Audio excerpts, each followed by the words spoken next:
mistake I had made yet again. It was as if I was living in a nightmare. Everywhere I turned, I saw some grotesquely painted face. It was as though everyone in Manteo High had purposely dressed as some monster from childhood nightmares, forcing the bile and fear to rise to my throat. A creepy clown, Jack the Ripper, a faceless ghost, a masked hockey player with blood-red eyes.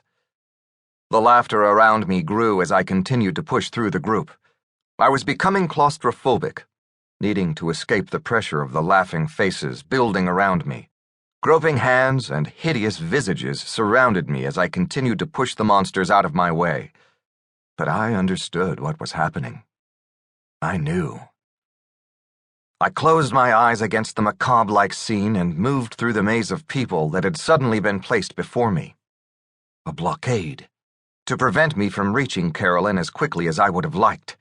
I drew the inner strength I needed by taking deep, shallow breaths and maneuvered my way through the crowd.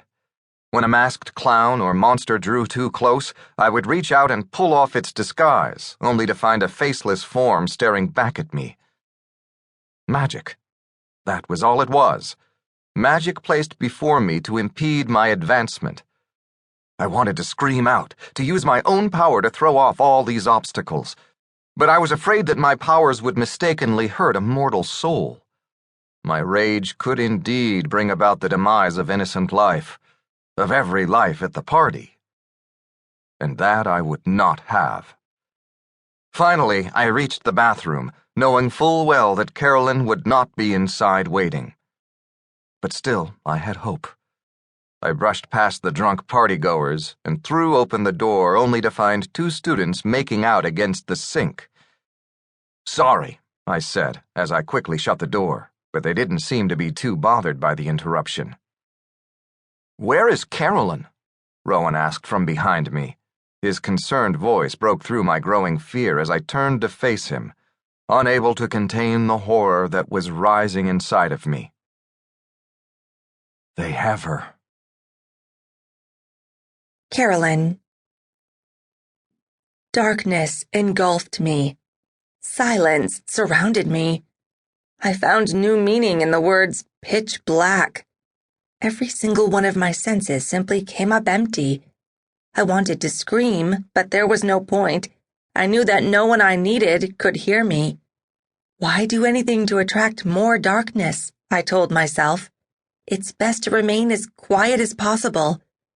Perhaps in silence I could figure out a way to avoid the fate that stood before me.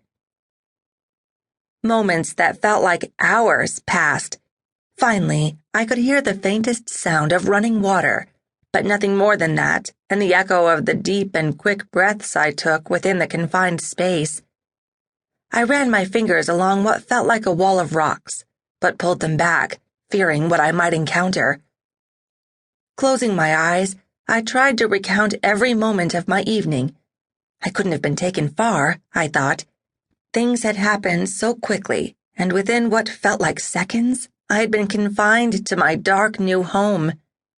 But knowing its occupants' cunning and powers, it was very likely that more time had passed. "Focus, Carolyn," I warned myself, "or you'll go crazy." We had to be underground because there was limited oxygen, and I felt myself struggling for every single breath.